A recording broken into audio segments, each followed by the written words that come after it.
Okay, hello everyone and welcome back to World of Tanks Blitz. We're here going to be doing a review of the Sherman Firefly, which is a British medium tank, which I have been waiting forever to come into Blitz because I love this thing on PC because it's just a really good tank. That's it, enough said, end of the review. No, we can't do that. But it is nonetheless a very good tank. As you can see, 31% protection, 43% firepower, 61% shot effectiveness, and 49% maneuverability. This thing can play like a tank destroyer due to the gun, which is the 17 pounder, but we'll get onto that later on. It's got 960 HP starting off with.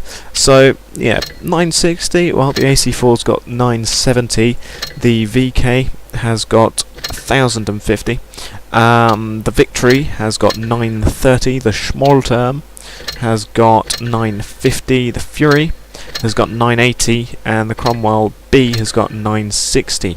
So overall, it's sort of in the midway in terms of HP. It's not got the most with 960, but then again, at the same time, doesn't have the least amount. The armour is, of course, terrible, being a tier 6 medium tank, and after all, it is just a Sherman. And that clues in the name, Sherman Firefly, which means it only has 51 armour, 51mm of frontal hull, 38 sides and rears, 63 frontal turret, 51 sides and rears, so the turret is slightly better, but even so, yeah, not going to be getting many bounces. If you angle the front of it, you can get some bounces. This bit is more tougher than this bit, I do believe, but yeah, it's still just a Sherman.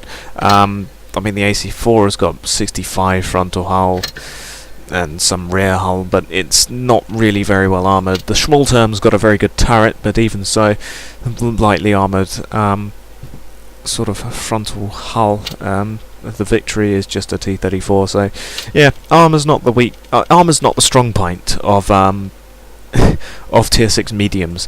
I think it can be said. But nevertheless, you can get some lucky bounces if you're careful.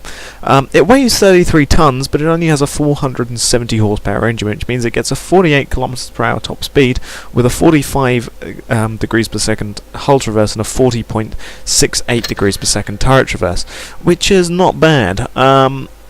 The speed is a bit slow, considering, I mean, the AC4 has got 56, I mean, even the Schmolterm has got 44, so yeah, it's rather slow. Not as slow as the EZ8 with the Fury, but yeah, there are a lot of things which will outpace it,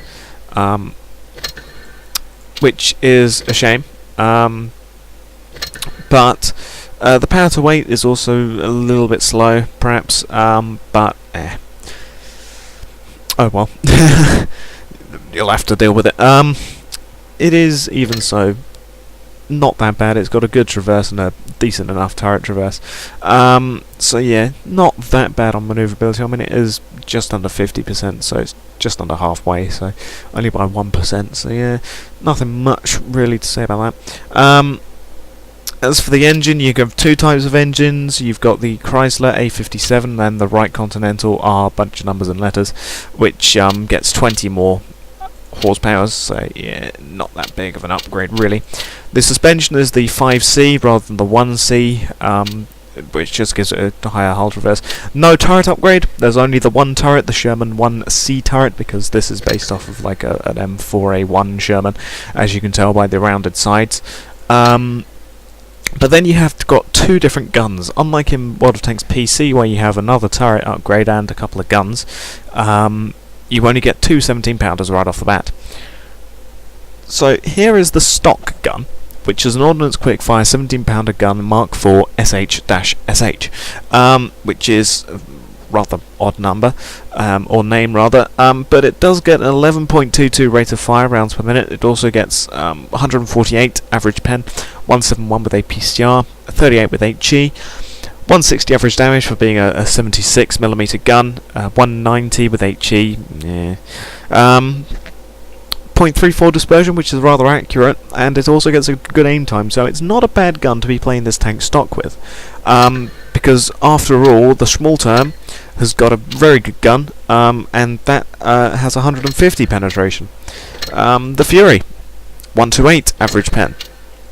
The Victory, 132 average pen. So, really, to have almost 150 average pen for a tier 6 medium is pretty decent. But then you come to the upgraded gun, which is the 17 pounder Mark 7, which gets an 11.7 rate of fire. It's got 171 average pen with AP, 239 with APCR, and 20 with HE. So yeah, HE is pretty useless, but the average pen, there are tank destroyers, which no doubt wish they had that kind of penetration. The Jackson isn't one, I don't think, though. Its 90mm is decent. Oh no, it isn't. Yeah, even... well, it's got it's alright pen, I guess, but a medium tank in the Sherman Firefly has got more average penetration than the Jackson, which is a tier 6 tank destroyer. And that's a larger caliber gun as well. So yeah, for a medium tank to have 171 average penetration, that's really, really good. The APCR pen is even more. It's a sort of meh average damage, but then again it is a medium. It's equipped with a 76mm gun. Every 75 and 76 does the same average damage, so nothing new there. The rate of fire is slower than some of its medium counterparts. For example, the Schmalterm had a higher rate of fire. The AC4 doesn't, apparently. Very odd. But the Victory, 8 rate of fire. This thing, 11.76. Yeah. There are some things which have got a higher rate of fire, but it's still a decent enough rate of fire. Cromwell B's sort of got about the same. So yeah, it's got a good rate of fire, amazing penetration, alright average damage, really accurate, 0.33, very good aim time, 3.8 seconds. It's just a fantastic gun. Mounted in a Sherman, and that gives us the iconic Sherman Firefly. Box loot, bonus loot, yay, spare parts. But yeah, it's just a really, really good gun. You can play this thing as a tank destroyer, easy peasy lemon squeezy, and just rack up the damage, because it's just a really good gun. You can either be a medium tank, although you are perhaps a little bit slow for being a medium, but I digress, or you can be a tank destroyer, and either of them are really good. Get 77 rounds of armor-piercing ballistic capped ammunition, which has got a whole bunch of pen, so you're never likely to run out of ammo, or you can mount it all full of armor-piercing discarding sabot rounds, if you so wished.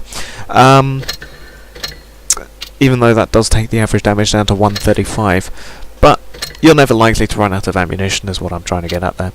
As for consumables, or provisions rather, you've got your standard and improved fuel for 3 and 10% respectively to engine power and tire traverse.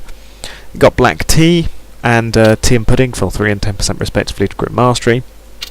Then you've got protective kit, 15% to protect your crew from injuries, 10% speed on module repair, 20% fire protection, and 10% to ammo and fuel tank durability. So go ahead, slap some of them on if you want. As for consumables, you've got your standard repair first aid fire extinguisher. Then you've got engine power boost for 20% engine power for 15 seconds. Then adrenaline, 20% to load speed, and 10% chance of damaging enemy vehicle modules for 15 seconds. Then the multi-purpose restoration pack, which is those top 3 rolled into one. So you can go ahead and mount some of them if you want. As for equipment fit, definitely gun rammer, because you don't need the calibrated shells, because you have amazing average pen for a tank destroyer. I almost said tank destroyer. For a medium tank, it's because you can play this thing easily as a tank destroyer. But for a medium tank, it's got a good penetration, so you don't need any more. It's decent pen for tier 6 anyway. There are tier 7 tanks which don't have that much penetration. Yeah. Looking at UT-23-3. So yeah, having that much penetration at tier 6 is very easily enough. You don't need calibrated shells. Then it's really a toss-up of improved modules or defense system, but I would say improved modules for the extra ammo rack and fuel tank durability. then definitely, well, it's a toss-up. If you're playing this thing as a tank destroyer, go with Camo Net, to obviously increase your camo bonus. However, if you're being a medium tank, a rough and tumble medium tank, go with Coated Optics. So it's sort of which playstyle do you want. Between those two, if you're playing them as a tank destroyer, Camo Net; if not, Coated Optics. Then go with Supercharge for the extra shell velocity and penetration decrease over distance. Decrease, because Enhanced Gun Aim Drive is not needed. Under 4 seconds is really good, so just Supercharge, definitely the better choice. Then definitely Improved Assembly. It's a Sherman. Do you really expect a Sherman to have any armour? 4% to hull to Sherman armour is still crappy Sherman armour, so Coated Optics is definitely the way to go there. Then Engine Accelerator for the increased top speed, plus you get the slight runoff of increased hull traverse. But definitely the engine power boost for almost 500 horsepower, just to improve your acceleration and various other things.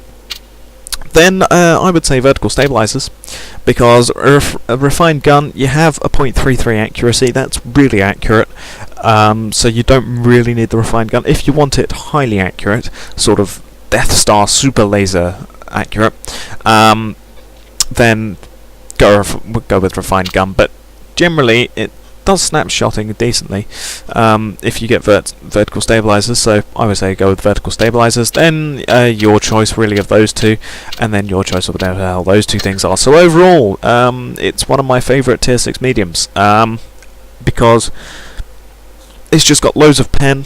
The 17 pounder is a great gun.